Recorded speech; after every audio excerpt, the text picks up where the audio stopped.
Hi, how's everybody doing? Today it is the 12th. It's January 12th and it's a Tuesday. Tuesday, January 12th, 2021. It's so beautiful and sunny out. You can even believe it. It is very cold though, but not in the sun. In the sun it's okay. So,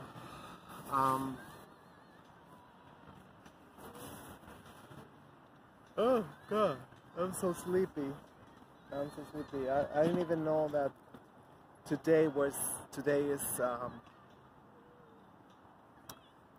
you know, we had a schedule, like a home call with my caseworker, and I was asleep completely. You know, I've been waking up and falling asleep, waking up, falling asleep the last 3 days.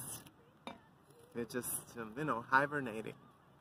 You know, I do feel a little guilty sometimes, but, you know, just, I mean, I really don't have anything to do outside, and it's extremely cold, and the chores I have to do in my house is like taking the tree of lights I have, you know, and some other decorations.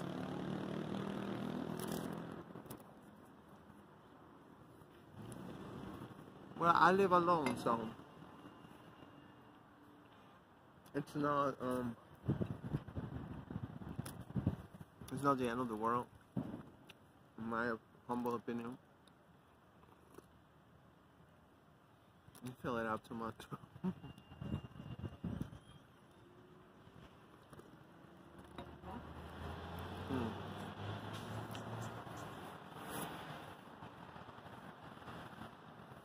So it is late, so I'm going to go to the program.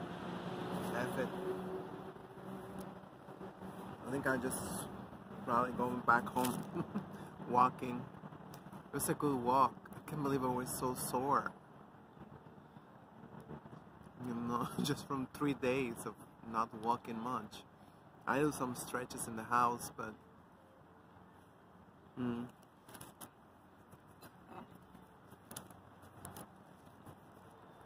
I know this life up in the north.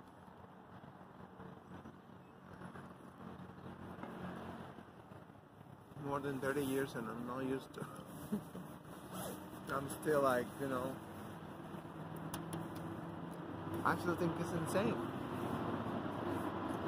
to have people living in these conditions.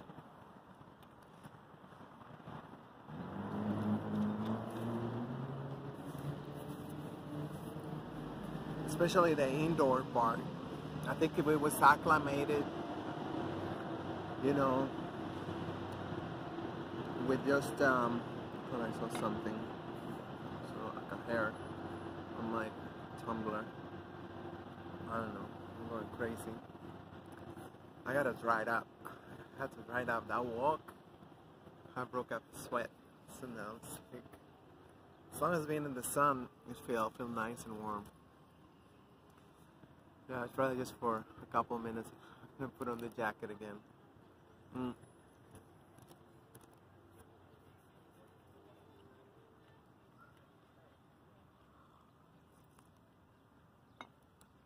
Oh, here it is. It was on the lid. TMI, right? So, well, never fail.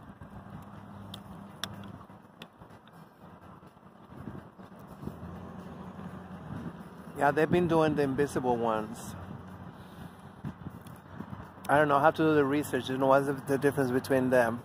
The chemtrails that stay there for hours and hours and spread out and make the whole sky look like it's cloudy. And these ones, that they just fade right away. It seems like everything is a dichotomy, in spite of whatever feminists say that it's not a dichotomy. They even have two. That's what I noticed. I noticed two types of chemtrails.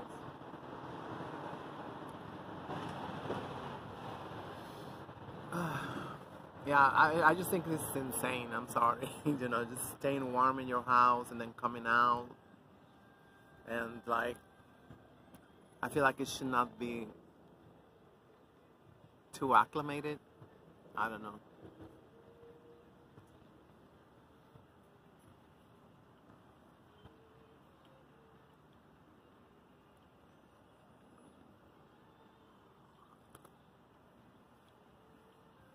So anyway, I'm still on the same page. I'm shocked.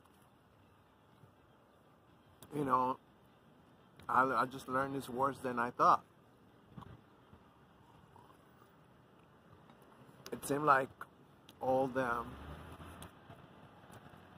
big social media corporations, they're all ganging up, and they cancel all the president's accounts.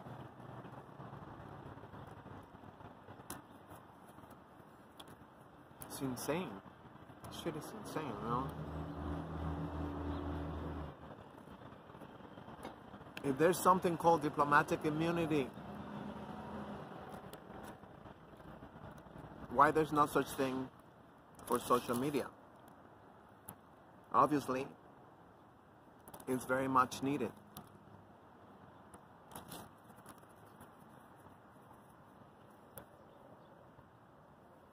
They allow these corporations start business without zero legislation. Logistically, there's still at least 1,000 points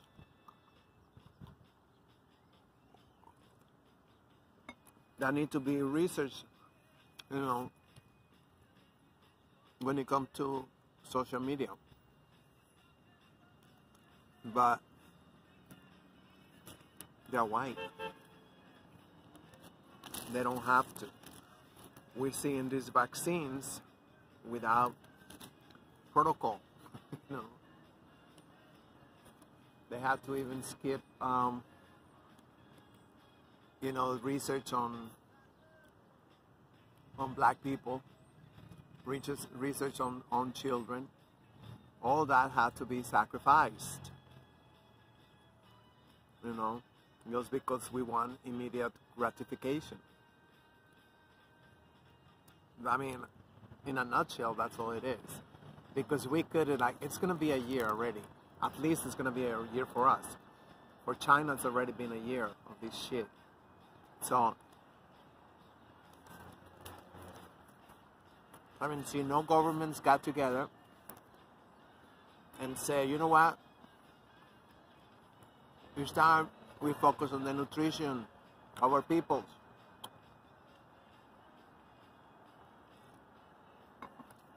Because that's the only way to flatten the curve, right?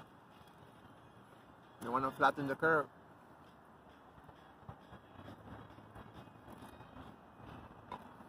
They gotta talk about nutrition.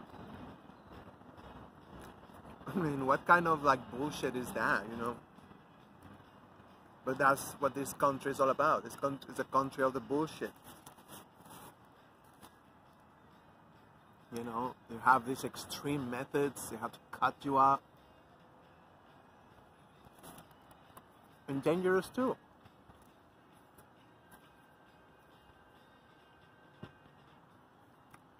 There's been people that came out retarded just from a liposuction. Because that's what they're selling. They say, oh, it's just a liposuction, it's nothing.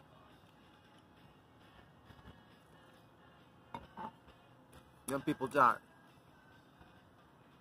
from just a liposuction. You know? Gastric bypass, all kinds of very extreme methods, you know, cutting people up for no reason. you know, because it's all about self-esteem. And I feel like right now there's very few governments who are even willing to engage in these conversations on how to improve self-esteem of the citizens, the average citizen.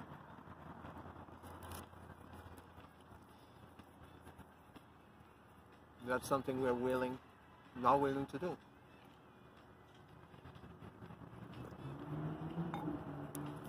Why? Because the entire economy will crash.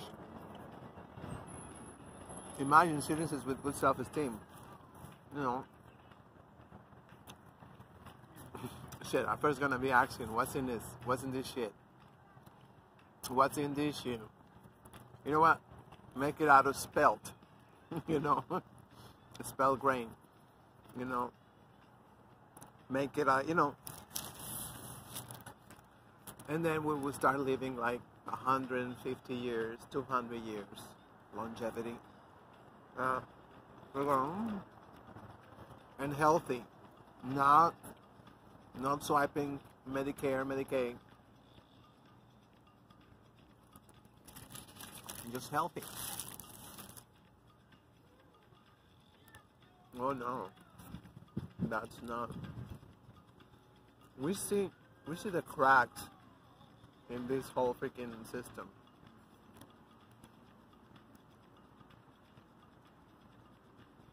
We see that it's impossible any way you look at it. Logistically, ethically,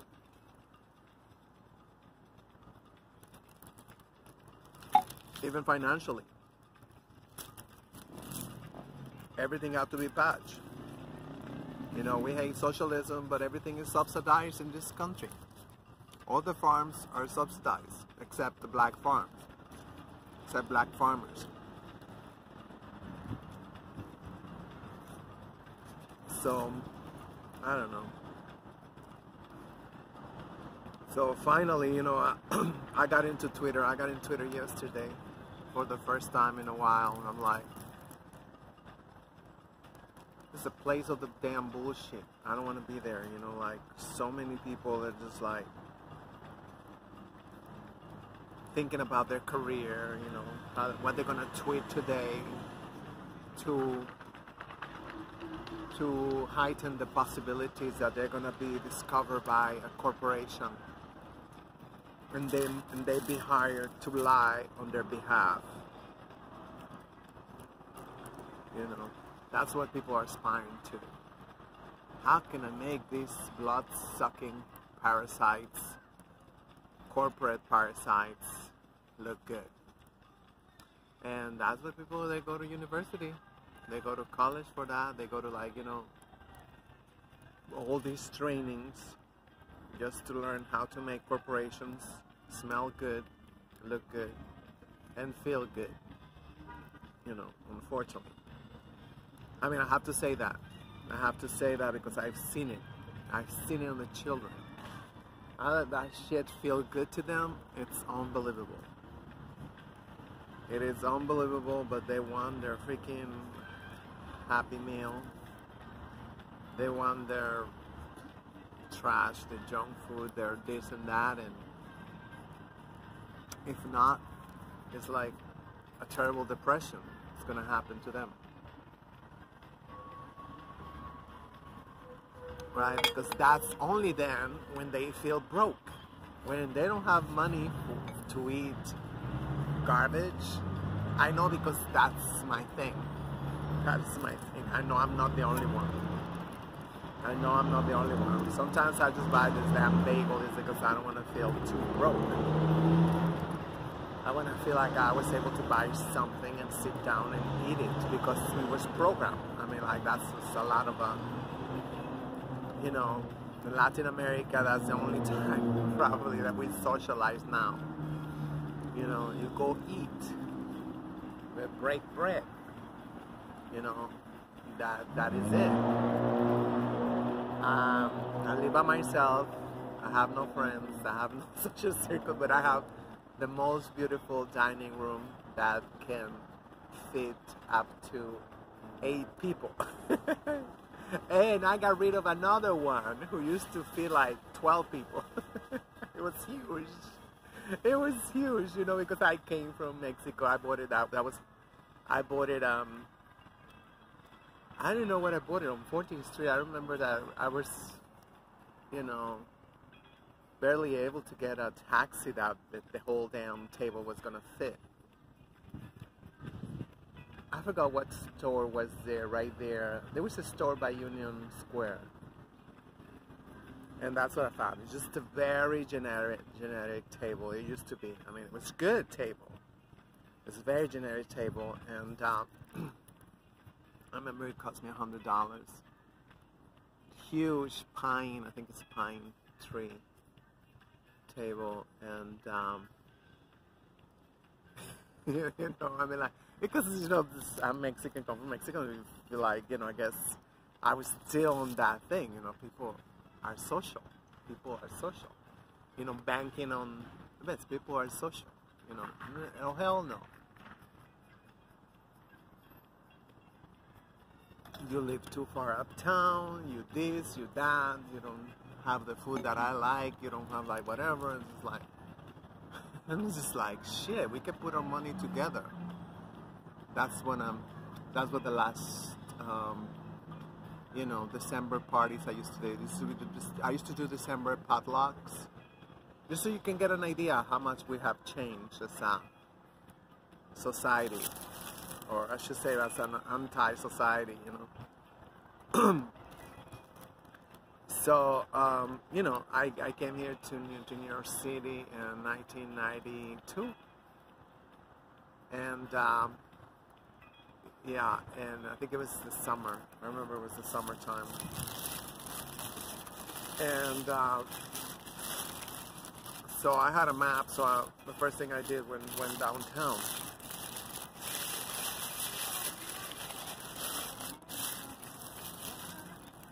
And I'm getting distracted by the music.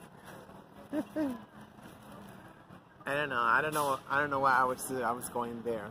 Yeah, I think that's what it is. It's like, why am I going there? No, but okay, so I said that, so I used to have these potlucks in December, the last week of December, because, you know, everything was closed. Everything was closed. Until about 93, 95, 97, talking about practically the whole weekend.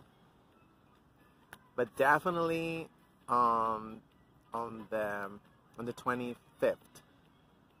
The 25th, it was like really nice and quiet, kind of like right now. Kind of like right now, like I can see around. Well, it was just because the cars, the light turned green, but it was like, it was very quiet just a second ago. But so that's what it was. So I thought it was just like, well, let's do a potluck.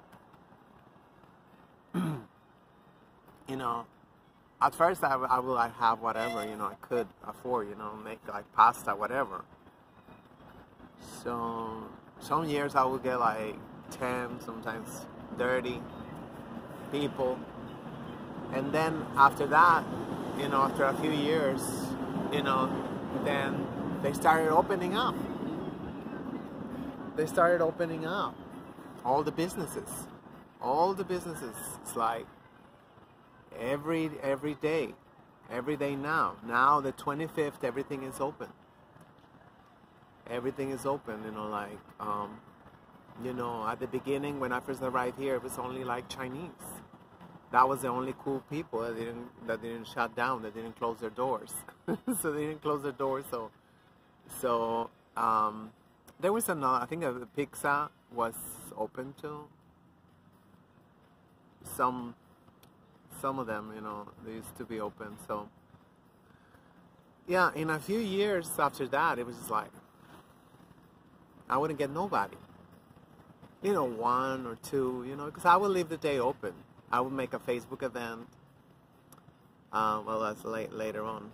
Before there was snow, I had to make invites. You know, well, somebody I knew know how to make the invites.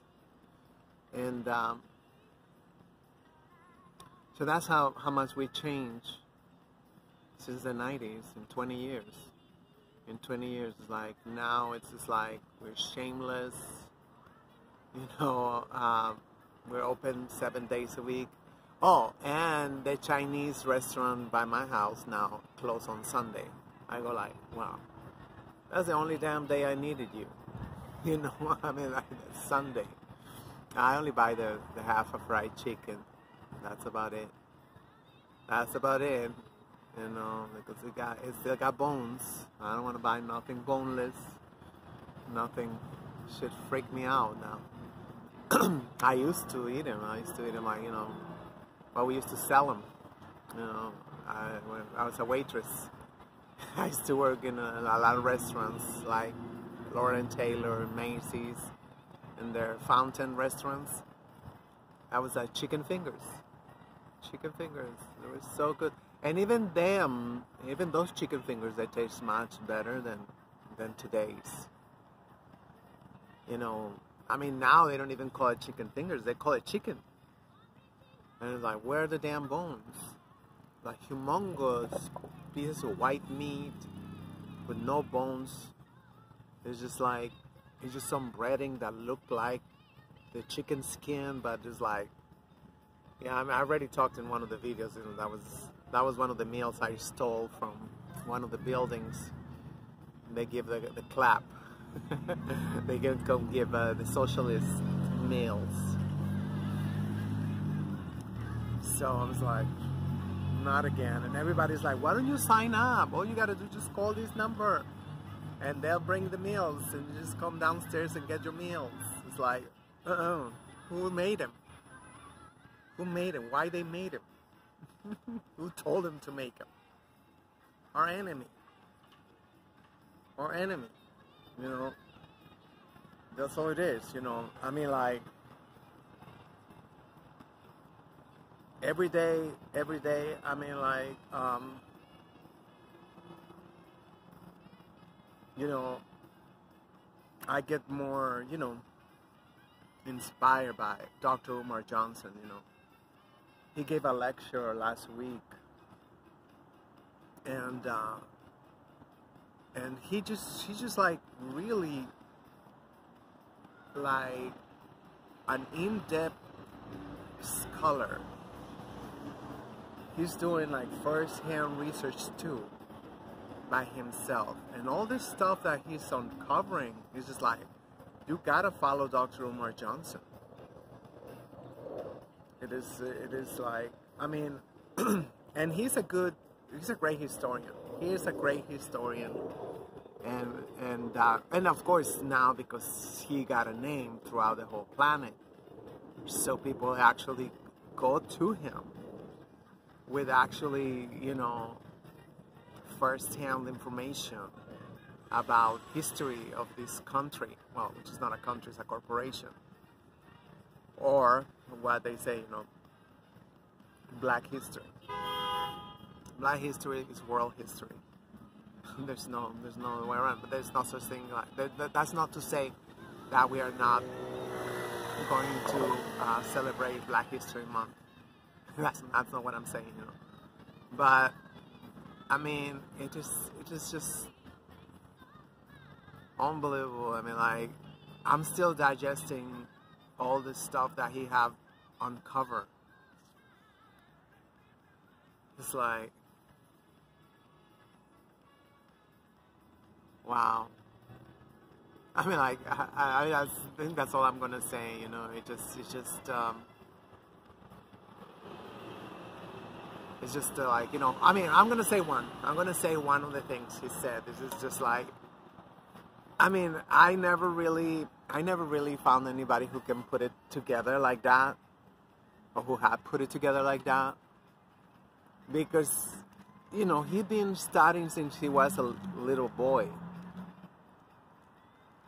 and so he's like, you know, like a passion for reading, you know, so he's been like on a quest, you know, since, you know, I guess ever since she discovered Dr. John Henry Clark, Dr. Ben Jochen, I guess like that's, and the exciting part is that how many African Americans right now, or how many diasporic Africans right now are just, tirelessly doing their own research, which is a very exciting time because we are uncovering, we're finding out, what happened to our beautiful planet and what happened to our beloved, beautiful African Americans, that we right now dismiss them as entertainers, as athletes, as this, as that, as hoochie mamas, Yeah, isn't that like crazy? I mean, like a lot of people, they never talk about it. I mean, I heard a while back, started hearing talk about the N-word and how it's just like, and that's what I'm telling one of my friends, is like, telling him, you gotta realize that was practically designed in a laboratory of sociology, of social engineering, that N-word character, and, but we don't talk about, for African American women, there was, probably don't have a name like that other than baby mama, I guess. I don't know, but it's just like how lethal these are, because this is reinforced in every movie. In every movie, you have those characters, and I see that in Mexican movies too, except it didn't work out the way it worked out here in the United States. I think, like, in Latin America, it was more like, just making jokes. But it's I don't know. I mean, there's still, don't get me wrong, there's still a lot of wretchedness in Mexico. But what I'm trying to say, not to the point that people feel so proud of being the N-word character of the movies. I mean, of the movies or the videos, or even porn. That's another thing. Like, a while back, I heard a lecture on porn, and I'm like, wow, it's just like, I wish I had a better brain, for real. I really wish I had a better brain, just like, we need to study porn. I mean, no, not watch it, but study what it have done to us. Interesting, once I watched that lecture, like a couple days later, I saw this meme in Africa. This gentleman saying, why I watched that tape. He said, why I watched that tape. And he got like 1,000 responses. What is it that you watch? What is it that you watch? What is it you watch? And like all these funny ass memes. And it's like, I mean, like, why you want to know why he watched? The guy is struggling right now because those images, cannot be unseen. And if we don't have help, if we find help, professional help, that shit's gonna stay there for a long time. And fuck also with together, it's like it's gonna become friends with whatever dormant shame we got. That's gonna be like, they're gonna plot together. You know what I mean? I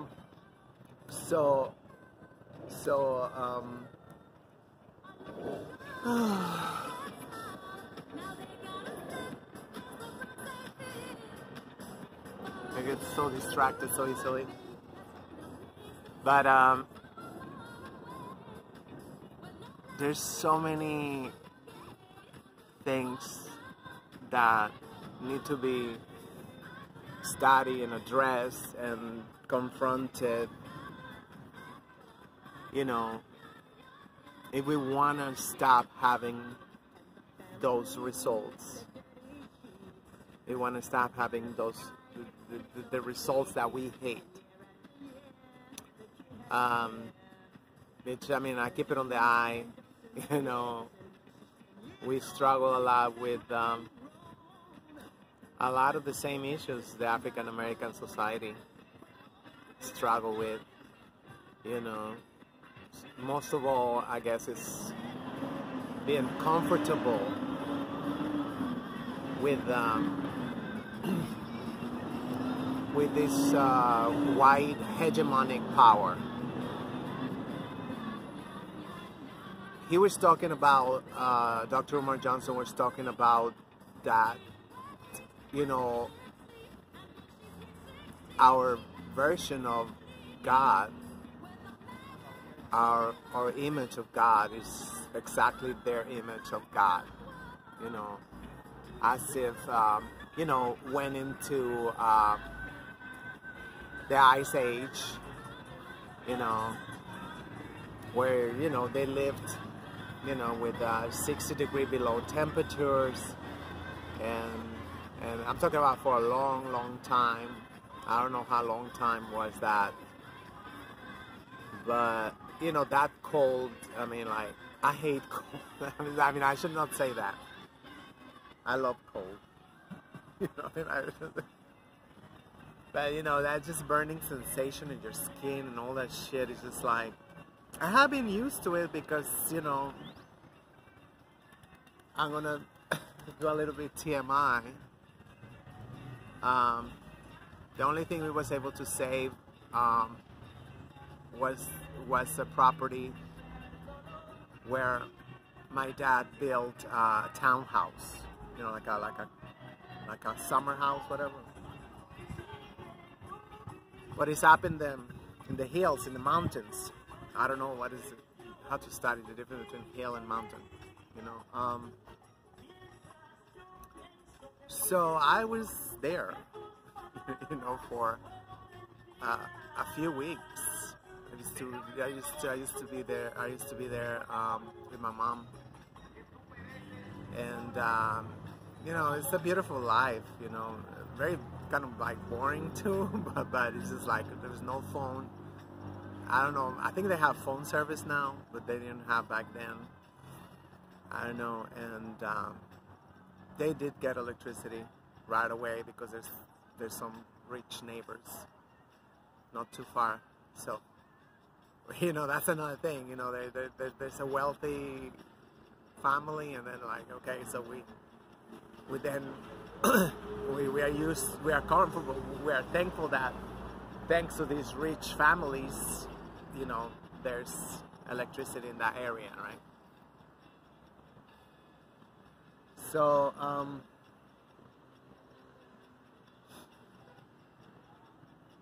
yeah, that shit was cold. You know, living up there day in, day out, and over there's no heating. There's no heaters. There's no heaters. You know, I think I gave one to my mom. You know, like space heater from oil heater. And I think they continue buying them, but they don't. You know, one day I remember that she said that she have now electric blanket. That she like better electric blanket, but you know, it's like, it's crazy. The moment that you, it's a dry cold, by the way. You know, it's just like, even my cousins, when they used to come visit from Chicago, they say this shit is awful. Well, you get used to it. But you get used to it. This cold, and it's invigorating, and it's like, you know. And up there, it's a lot colder most of the year because it's up high. And yeah, of course, then we have higher mountains, which is like Tapalpa. That's La Sierra. How do you say Sierra? I forgot Sierra. The other day I was gonna look it up too. You know, where there's a whole line of mountains. Actually, it's beautiful over there because it's all pine trees. It's all pine trees. You know, well, I only went with my family there like a couple of times because it's too damn cold. I'm like, let's go to the beach, and I'm happy. But actually, it's beautiful. Beautiful. Smelling the pine trees and all that stuff. And that's my home state. I'm talking about my home state. You know, which I mean, like, where I grew up, we only had 2 seasons. But if you go in the mountains, then that's another story.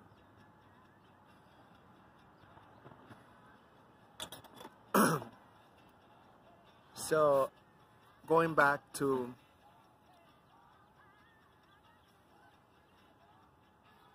I should turn this thing off. It's just kind of like I need to put something else because this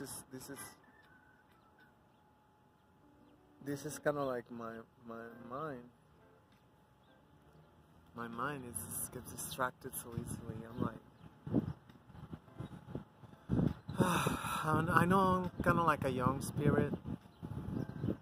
Kind of like a young spirit too, you know, like, I guess, I think all Aries, we are young spirits. I don't know. I'm just going out on a limb, saying that. And, I mean, it is great to be a young spirit, to have a child heart.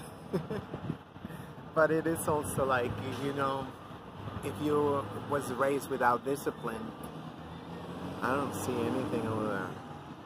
The sun is nice and bright. Well, I see the red dot.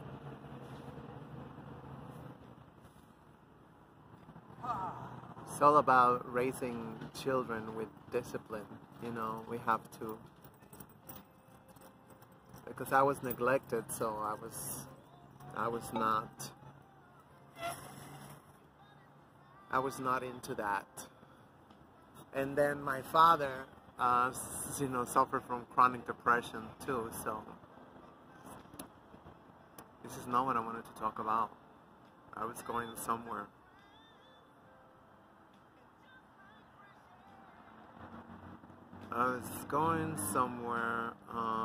Dr. Umar. It's like he constantly, I mean, as he's in an interview, somebody asking something too, you know, and thank God I don't think he ever turned anybody down. He go even with his arch nemesis, he give him interviews, you know, the people who hate him, and, you know, I'm glad that he started seeing similarities. He's talking about similarities, you know, like he said, like, he's talking also about, you know, Garveyism and how everybody who practice Garveyism in a way that, you know, you're out and open about it, it's a death sentence. It is a death sentence. You know, remembering, you know, Master Farad, that's what he told the Honorable Elijah Muhammad. He says, like, you gotta be running around, just like, yeah, well, I remember another part. Yeah, one of the breakthroughs was that, you know, he had a health system. He had a whole health system. The Black Star nurses. The Black Star nurses. Can you imagine that? He was very, very comprehensive because he realized, I believe, that the Most Honorable Marcus Garvey realized, you know, what we know now, that we are in the midst of a holistic genocide. And, you know, that's, you know, something that we need to really remember every day, every time. It's holistic. Holistic, like I show you every day I come here, the chemtrails, whether they are intense, I've seen up to 8 different planes, zoom, zoom, zoom, zoom, you know, making lines. Whether it's just, you know, tackling the very root, the very core of society, which is our divine feminine and the divine masculine, right? How we can, you know, like confusing it, like, you know, oh yes, this is it, you gotta, it's not about, I think it's called, or used to be called vocational school, vocational, you know, I don't know if that's the name here in the United States, but it's career counseling. I think that's what it is. And all those things that they used to be, especially for middle class, middle upper class, the summertime, they can go and, like kind of like apprenticeship, like an apprenticeship, you can find, like one of the schools,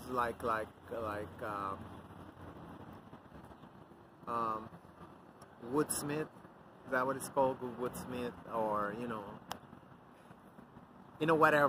whatever profession, whatever the case might be, they have camps now. I mean, like now, I think every year, I think it's becoming more elitist, but certain echelons of society, they still can go and send their children to these camps, which we used to be like, send them with relatives,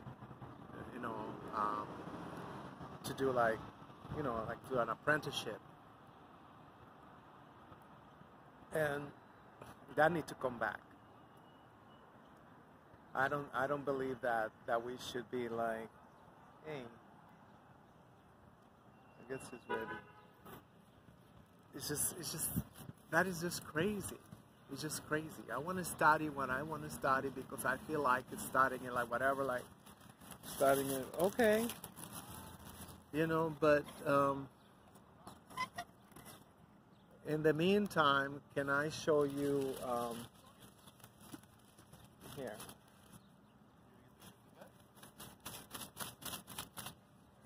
In the meantime, can I like show you, like, this is a statistic. This is what we need right here in our neighborhood.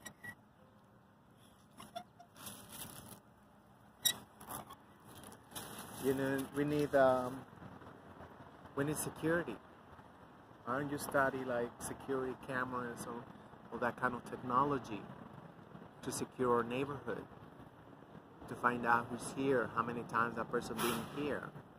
That's something like, and one of the things that struck me, because also last week I was saying, because there was a doctor in Mexico, my home country, that he vaccinated his entire family, even when we all had agreed that we was going to prioritize the most vulnerable, and the most vital, which is like healthcare employees, blah blah blah. Well, that's what we did, and don't ask me exactly what the plan is, but that's what we agree on. So we agree that first healthcare workers, and then senior citizens, and then but this doctor went ahead and he used his influences and he vaccinated his entire family. So one of them, the YouTubers, one of the very few leftist YouTubers that we got, he said, it's like, what should be the punishment? And I went in like, come on, it's just like, this is so crazy. I mean, like, how we talking about the elders, but they are just like a vase, just for like the flowers or something. They are an adornment. They are like a fixture. That's it. We don't do nothing with our elders, and there should be, in every neighborhood should be a council of elders, at the very least. And it's like, I hear the video, and Dr. Umar Johnson is talking about the same thing, and it's just like, this is basic organizing. And how are we all, I mean, I say all, everybody, your elders, my elders, how are we all going to benefit from our elders if we don't even let them, do anything for us? It's something as basic as, as stuff like that, Of course, I believe that, he might be like, have, I don't know, he might even have, this doctor I'm talking about, might have federal charges. I don't know. local charges, whatever, that's it. But he should definitely have charges from the Council of Elders.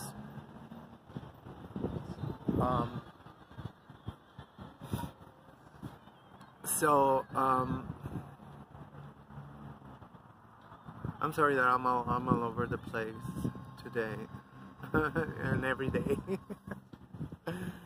Oh yeah, I wasn't even gonna come out, tell you the truth, but then it was just like, and then I said it's gonna be sunny, and I'm like, okay, I gotta get out.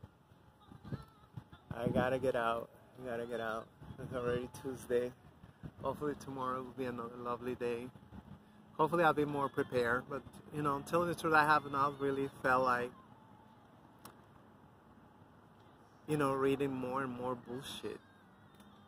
You know, it's been like a couple of weeks that I have this nagging sensation. It's like, there's gotta be more to life than this. We don't need to find every freaking detail, you know, like, we're like, but unfortunately I see a lot of people that cannot stay one day without watching the news. I was gonna say read the news. It's like, well, those days are gone. We're lazy. We just want somebody telling us what is going on.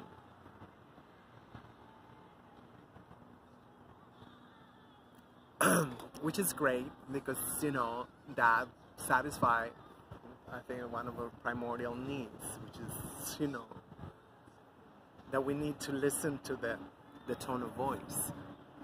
It's not, I mean, like the crackers, they made up a billion or a trillion words, but it's more important to see the intonation, the mood of the person, everything, you know, while we're speaking, you know, it's like,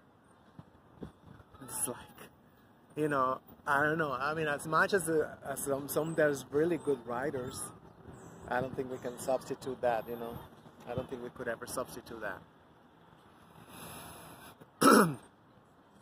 It's but then you know, I mean, the people who's prepared, they lie, and the people who don't lie, it's not prepared to give the news, to talk about current events. A lot of times, you know, I feel like we either emphasize something that is not important, or, you know, vice versa. You know, it's just kind of like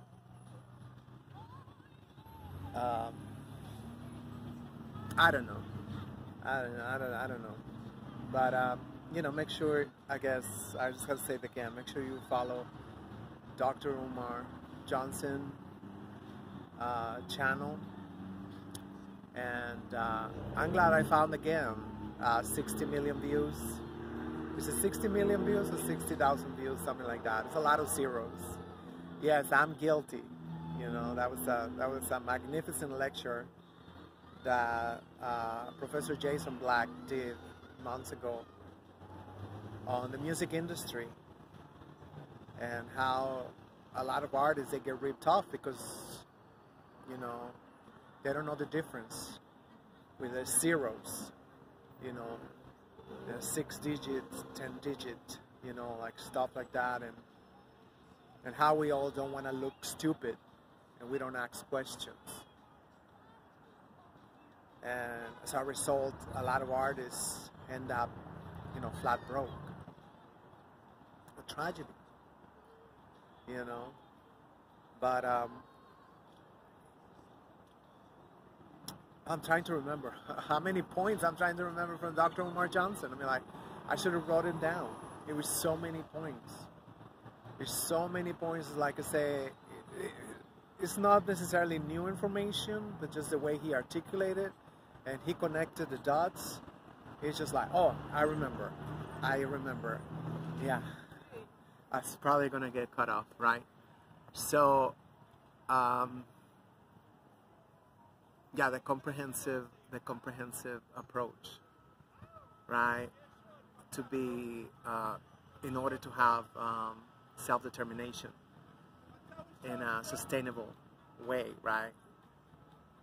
Everybody have to be self-sufficient.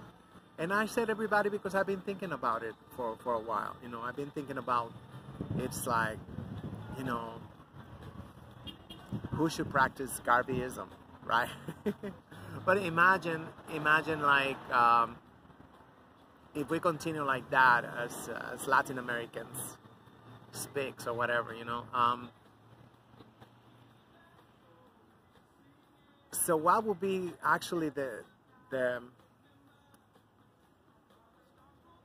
it's just like, I mean, I'm not done obviously with this thinking, but let's say our African American brothers and sisters, tomorrow they wake up and they're gonna say, you know, I'm gonna buy it from a black business. Whatever I need, I'm gonna buy it from a black business. You know, which, by the way, I'm like, I try to practice there every time I can. Every time I buy something, I have my new earrings from Mr. Ross Rubin in Crown Heights. Amazing, over there in Utica and 52nd Street. It's just west from no, it's on Church. I'm sorry, it's on Church. 4 blocks west. You know, if you're coming from Flatbush, you're like 4 blocks. You see him right in the corner. He got his shop. You know, he's got a table and stands. Now he got a refrigerator selling CMOS. It's amazing. Like, you know, this is like, he is so happy. He's like, this is my business.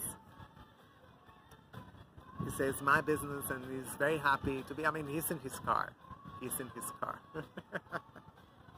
You know, he's not outside, you know, all day, but, you know, he's in his car. And I just love his jewelry. And of course, I would say, oh shit, I didn't bring. It's the first time I come out with no crystals. Well, except this one. I forgot what it is. It's not lapis lazuli. Lapis lazuli is darker. I forgot the name. Oh well. You know, that's how I was thrown off. You know, it's my social worker calling. So, yeah, I mean, imagine if everybody was to do that. You know, I don't want it from corporations. You know, yeah, it was made by a corporation, but at least, you know, the people will get their cut, you know, by buying it on the street. I love to buy from the street or from, you know, mom and pops. You know, like I always talk about African Paradise on Malcolm X Boulevard and 127th Street. You know, that's a store that is always unbelievably well stocked. All the products you can imagine, you know. It's a beautiful family from Nigeria, and you know, that's the kind of stuff that you know I like to, you know, I like to buy my stuff that I need, you know. So imagine if African Americans, you know, they practice Garveyism every day, but Latin Americans, we continue to be hyper dependent from white corporations, right? So, I mean, I would say it's it would put African Americans at more risk by being the only ones who being self-sufficient.